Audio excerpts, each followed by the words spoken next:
last night's game. Without further ado, let's go ahead and take a look at the scoring highlights from last night's game. Kind of a slow start for UCF. Liberty got on the board first in the first period. Well, they moved the ball very, very well on us. You know, we kicked off to them, stopped them. They kicked to us. We threw an interception, and they go down and make it 7-0 in about the middle of the first quarter, and we were worried at that time. That was Willie Larkins with the run, and then Darren Slack comes back with a little pass to Mr. Poe White. Poe had a nice night last night. I was glad to see him play the most aggressive that he's played for since he's been here. So that tied the score at 7-7 right at the end of the first quarter. And then we moved to action from the second period. Darren Slack do a little running here. Can't find a receiver in the end zone, so tucks it under, and we'll dive into the end zone for pay dirt, and the point made it 14-7. Up to that point, I was really worried, but once we went ahead 14-7, I felt like we would definitely beat them. Eddie O'Brien would then contribute with a field goal here, a 32-yard effort, and that made it 17-7 in favor of the Knights. Eddie's really been outstanding this year. In fact, he's been nearly perfect in the last 4 or 5 games. He had an extra point block last week and a field goal this week blocked. But other than that, he's been perfect. There was a 5-yard touchdown pass from Mr. Slack to Arnell Spencer, and that made it 24-7.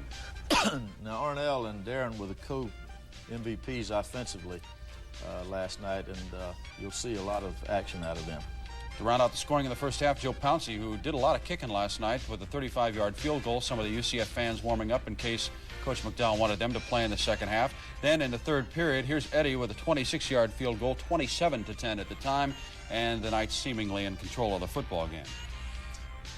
Liberty would come back. Pouncey with, this is a nice-looking kick here, Gene. 50-yard field goal, 27-13. Pouncey's an outstanding kicker. I'm glad that we didn't give him any more opportunities down there. Here's Darren making another nice throw. You know, Darren was 31 of 46 for 327 yards, 3 touchdowns passing and 1 running. And that's another one, of course, to Arnell Spencer. A 29-yard effort. They will go for 2 points here on the 2-point conversion.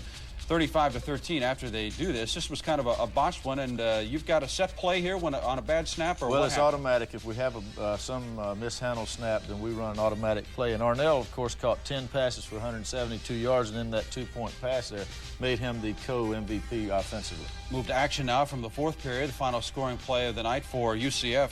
Giacone with a 5-yard run, 42-13, and this kid is getting better with each game, isn't he? Take another look in slow motion, folks. He is, and you can see that the blocking's getting better too, Pat. There's wide open spaces there for him to run through. And of course, when those secondary people get there to arm tackle him, Giacone is just too strong and aggressive for them to make the play on it.